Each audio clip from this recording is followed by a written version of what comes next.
नमस्कार दोस्तों, विकास study circle के यूट्यूब चैनल पर आप सभी का स्वागत है। दोस्तों, आज 13 जनवरी 2023 से संबंधित जो महत्वपूर्ण करंट अफेयर है उस पर हम लोग चर्चा करेंगे। आप लोग दोस्तों वीडियो के साथ अंत तक अवश्य बने रहें तथा वीडियो को ज़्यादा से ज़्यादा लाइक करें, शेयर करें और चैनल को अधिक से अधिक सब्सक्राइब करें। चलिए दोस्तों, देखते हैं आज का हमारा पहला प्रश्न है।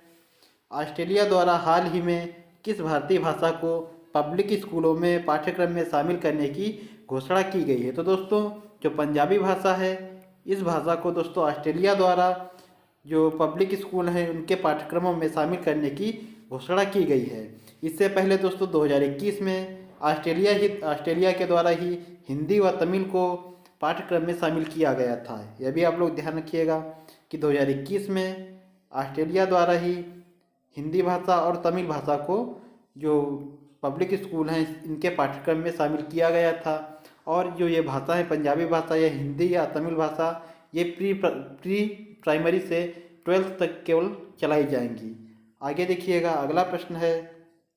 स्टार्टअप स्कूल इंडिया नामक पहल की घोषणा किसने की? तो दोस्तों, जो गूगल है इसके द्वारा ही स्टार्टअप स्कूल इंडिया की पहल जो है इसकी घोषणा की गई है। अगला प्रश्न है दोस्तों,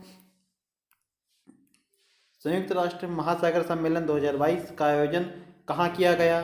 तो दोस्तों, लिस्बन जो पुर्तगाल की राजधानी है यहीं पर संयुक्त राष्ट्र महासागर सम्मेलन 2022 का आयोजन किया गया है। इम्पॉर्टेंट प्रश्न है दोस्तों, ध्यान रखिएगा आप लोग कि संयुक्त राष्ट्र महासागर सम्मेलन 2022 का आयोजन कहाँ किया गया? तो लिस्बन पुर्तगाल में।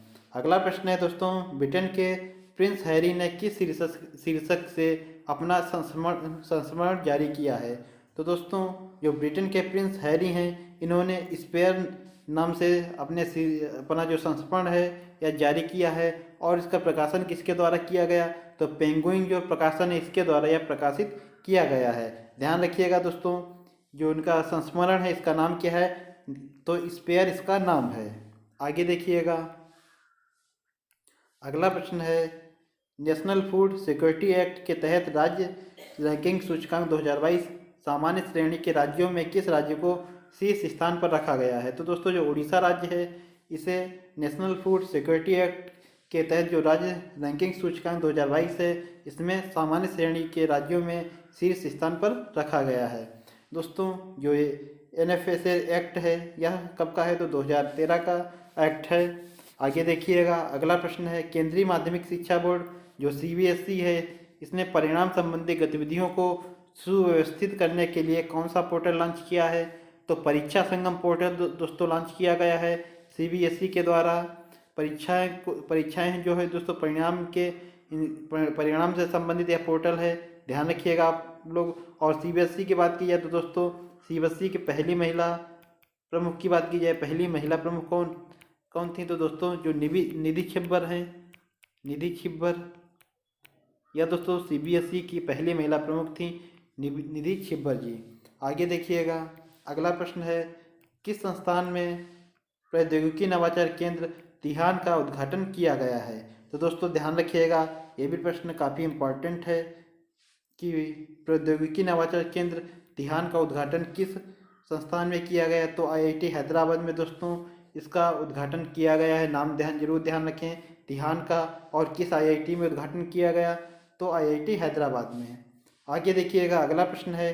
किस देश द्वारा दुनिया में पहली बार मधुमक्खियों के लिए टीका का उपयोग को मंजूरी दी गई है? तो दोस्तों जो अमेरिका है यहाँ मधुमक्खियों के लिए टीके के उपयोग को मंजूरी दी गई है।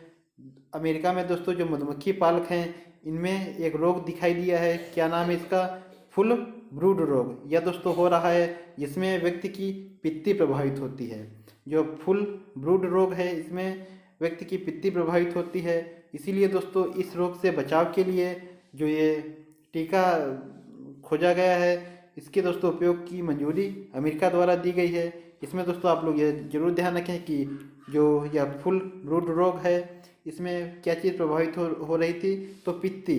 दोस्तों इसी रोग के बचाव के लिए जो डालन एनिमल कंपनी है इसी के द्वारा टीके का विकास किया गया है। तो दोस्तों ध्यान रखिएगा, जो टीका का विकास कहाँ किया गया? अमेरिका में।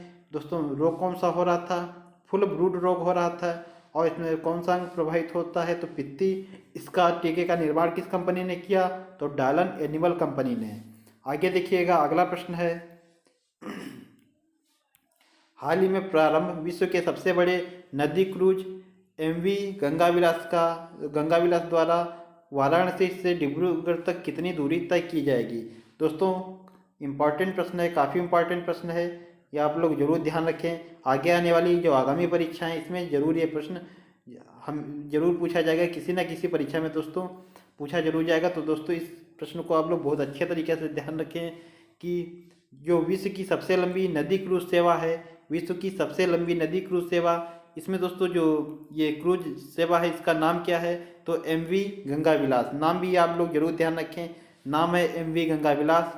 यह कहाँ से कहाँ तक चली तो वाराणसी उत्तर प्रदेश से डिब्रूगढ़ जो असम है, असम तक दोस्तों यह चलाई गई है। और इसमें दोस्तों यह दूरी कितनी दूरी तय करेगा तो 3200 किलोमीटर की दूरी तय करेगा और यह 51 दिन का सफ़र है। इसमें ध्यान रखिएगा कहाँ से कहाँ तक तो वाराणसी उत्तर प्रदेश से डिब्रूगढ़ जो असम है यहाँ तक दोस्तों यह दूरी तय करेगा।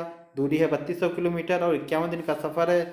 शुरुआत इसकी कब की गई तो दोस्तों 13 जनवरी 2023 को जो पीएम नरेंद्र मोदी जी हैं इन्हीं के द्वारा इसका दोस्तों शुभारंभ किया गया है। आगे देखिएगा दोस्तों, बात की जाए राष्ट्रीय जलमार्ग 1 आपको पता होगा गंगा नदी पर जो प्रयागराज से हल्दिया तक दोस्तों राष्ट्रीय जलमार्ग 1 है, प्रयागराज उत्तर प्रदेश और हल्दिया पश्चिम बंगाल। तो दोस्तों राष्ट्रीय राजमार्ग 2 की बात की जाए क्या ब्रह्मपुत्र नदी पर है और कहाँ से कहाँ तक तो धुबरी से सादिया तक। ये धुबरी से सादिया तक दोस्तों असम में ही स्थित है राष्ट्रीय जलमार्ग 2। और राष्ट्रीय जलमार्ग 1 जो है यह गंगा नदी पर प्रयागराज उत्तर प्रदेश से हल्दिया पश्चिम बंगाल तक स्थित है। ध्यान रखिएगा दोस्तों, आप लोग इसका जरूर ध्यान रखें। दोस्तों जो ये प्रश्न है विश्व की सबसे लंबी नदी क्रूज सेवा इसका नाम क्या है एमवी गंगाविलास और कहाँ से कहाँ तक चली तो वाराणसी उत्तर प्रदेश से डिब्रूगढ़ असम के मध्य दोस्तों यह चलाई गई दूरी है 3200 किलोमीटर और शुरुआत किस दिन की गई तो 13 जनवरी 2023 को। ध्यान रखिएगा दोस्तों, आगे बढ़िएगा। अगला प्रश्न है, आपदा प्रतिरोधी बुनियादी ढांचे हेतु गठबंधन जो CDRI है इसमें हाल ही में कौन सा देश सम्मिलित हुआ तो मेडागास्कर जो है इसने दोस्तों यह संगठन ज्वाइन किया है। आपदा प्रतिरोधी बुनियादी ढांचे हेतु गठबंधन जो CDRI इसमें मेडागास्कर जो है हाल ही में शामिल हुआ। ध्यान रखिएगा। अगला प्रश्न है, भारत का सबसे बड़ा छात्र संचालित महोत्सव जो सारंग है इसका आयोजन कहाँ किया जा रहा है तो IIT मद्रास में। दोस्तों भारत का सबसे बड़ा छात्र संचालित महोत्सव सारंग जो है आयोजित किया जा रहा है।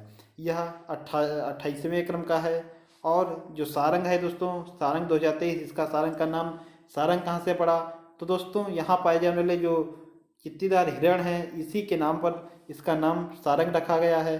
और इस बार दोस्तों जो सारंग महोत्सव हो रहा है इसका विषय क्या है तो रहस्यमयी रंग जो है इसका विषय है। विषय भी आप लोग ध्यान रखिएगा कि विषय क्या है तो रहस्यमयी रंग। दोस्तों IIT मद्रास की बात की जाए तो 5G टेस्ट बेड की सेवा शुरू की गई। यह दोस्तों किसके नेतृत्व में तैयार किया गया 5G टेस्ट बेड तो IIT मद्रास के नेतृत्व में। इसके अलावा दोस्तों IIT मद्रास जो है ये 5G टेस्ट बेड या जरूर आप लोग ध्यान रखें। और ये जो सारंग 2023 है इसका आयोजन कहाँ किया जा रहा है तो IIT मद्रास में। आगे देखिएगा दोस्तों, अगला प्रश्न है,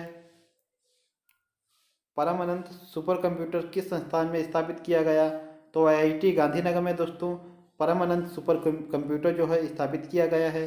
परम गंगा की बात की जाए दोस्तों परम गंगा सुपर कंप्यूटर यह कहाँ स्थापित किया गया तो दोस्तों IIT जो रुड़की है इसमें परम गंगा सुपर कंप्यूटर स्थापित किया गया। परम शक्ति की बात की जाए दोस्तों परम शक्ति सुपर कंप्यूटर यह कहाँ स्थापित किया गया तो IIT जो खड़गपुर है खड़गपुर इसमें दोस्तों परम शक्ति सुपर कंप्यूटर का स्थापित किया गया है। ध्यान रखिएगा। आगे बढ़ते हैं दोस्तों, अगला प्रश्न है, किस राज्य द्वारा सरकारी नौकरियों में महिलाओं को 30% क्षैतिज आरक्षण प्रदान करने के लिए कानून बनाया है तो उत्तराखंड दोस्तों राज्य ने महिलाओं को 30% क्षैतिज आरक्षण प्रदान करने के लिए कानून बनाया है। दोस्तों 103वां संविधान संशोधन सन 2019 का है। आप लोगों को पता होगा किससे संबंधित है, तो 103वां जो संविधान संशोधन है यह EWS जो आर्थिक रूप से पिछड़े हैं इनके लिए इनसे संबंधित है। और इसमें दोस्तों जो EWS श्रेणी है इसमें 10% आरक्षण की व्यवस्था की गई है। इसमें दोस्तों 103वें संविधान संशोधन इसके द्वारा संविधान में 2 नए अनुच्छेद जोड़े गए। कौन कौन से? अनुच्छेद 15(6) और 16(6). ये जरूर ध्यान रखें कि संविधान में 2 नए अनुच्छेद कौन कौन से जोड़े गए, तो अनुच्छेद 15(6) और 16(6) ये 2 नए अनुच्छेद जोड़े गए हैं। आगे देखिएगा, अगला प्रश्न है केंद्र सरकार द्वारा हाल ही में किस राज्य की ईयर ऑफ इंटरप्राइजेज परियोजना को बेस्ट प्रैक्टिस मॉडल के रूप में स्वीकार किया है? तो दोस्तों जो केरल है इसकी ही परियोजना है ईयर ऑफ इंटरप्राइजेज परियोजना। इसको ही दोस्तों केंद्र सरकार ने बेस्ट प्रैक्टिस मॉडल के रूप में स्वीकार किया है। यह परियोजना दोस्तों 30 मार्च 2022 को प्रारंभ की गई थी। उद्देश्य इसका क्या था? तो 1 वर्ष में 1 लाख रोजगार उत्पन्न करना। यह दोस्तों ईयर ऑफ इंटरप्राइजेज जो है इस परियोजना का उद्देश्य था, लेकिन केरल सरकार ने दोस्तों लक्ष्य को 8 महीने में ही पूर्ण कर लिया। इसीलिए दोस्तों इसे केंद्र सरकार ने बेस्ट प्रैक्टिस मॉडल के रूप में स्वीकार किया है। ध्यान रखिएगा, ईयर ऑफ इंटरप्राइजेज परियोजना जो है किस राज्य की है? तो केरल राज्य की। आगे बढ़िएगा, अगला प्रश्न है क्रेडिट लिंक्ड सरकारी योजनाओं के लिए शुरू किए गए नए राष्ट्रीय पोर्टल का नाम क्या है? तो जन समर्थ पोर्टल, या दोस्तों इस पोर्टल का नाम है जो क्रेडिट लिंक सरकारी योजनाओं के लिए शुरू किया गया। आगे देखिएगा, अगला प्रश्न है ऑपरेशन संकल्प किस सशस्त्र बल से संबंधित है? तो भारतीय नौसेना जो है इससे संबंधित है ऑपरेशन संकल्प। अगला प्रश्न है महाराष्ट्र सरकार द्वारा पहला डॉक्टर पतंगराव कदम पुरस्कार 2023 से किसे सम्मानित किया गया? तो आधार पूनावाला जो हैं आपको पता होगा, सीरम इंस्टीट्यूट ऑफ इंडिया जो पुणे में स्थित है इसके प्रमुख हैं आधार पूनावाला। इन्हें ही दोस्तों महाराष्ट्र सरकार का पहला डॉक्टर पतंगराव कदम पुरस्कार 2023 से सम्मानित किया गया है। आगे देखिएगा, अगला प्रश्न है भारत गौरव योजना के तहत भारत की पहली निजी ट्रेन कहाँ संचालित की गई? तो दोस्तों भारत गौरव योजना के तहत भारत की पहली निजी ट्रेन जो है यह कोयम्बटूर से शिरडी तक संचालित की गई। इम्पॉर्टेंट प्रश्न है दोस्तों, ध्यान रखिएगा। भारत गौरव योजना के तहत भारत की पहली निजी ट्रेन कहाँ संचालित की गई? तो कोयम्बटूर से शिरडी तक। अगला प्रश्न है revolution the other story of how India one it's freedom नामक पुस्तक के लेखक कौन है? तो दोस्तों आप लोग केवल इतना जरूर ध्यान रखें कि जो रिवॉल्यूशन है इसके दोस्तों लेखक कौन है? तो संजीव सान्याल। ये दोस्तों अर्थशास्त्री हैं। और इस पुस्तक का विमोचन किसने किया? तो अमित शाह के द्वारा दोस्तों इस पुस्तक का विमोचन किया गया है। और जिस दोस्तों लिखी किसने है? तो संजीव सान्याल ने, जो भारतीय अर्थशास्त्री हैं। आज का अंतिम प्रश्न देखिएगा, मनरेगा लोकपाल किसे नियुक्त किया गया? तो दोस्तों इनके ओझा जी जो हैं इन्हें मनरेगा लोकपाल नियुक्त किया गया है। मनरेगा दोस्तों एक्ट कब का है? तो एक्ट है 2005 का, लागू हुआ है 2 फरवरी 2006 से। और इसका पूर्व में नाम दोस्तों नरेगा था। मनरेगा नाम कब से हुआ? तो सन 2009 से दोस्तों इसका नाम मनरेगा हुआ है। तो ध्यान रखिएगा, मनरेगा लोकपाल किसे नियुक्त किया गया?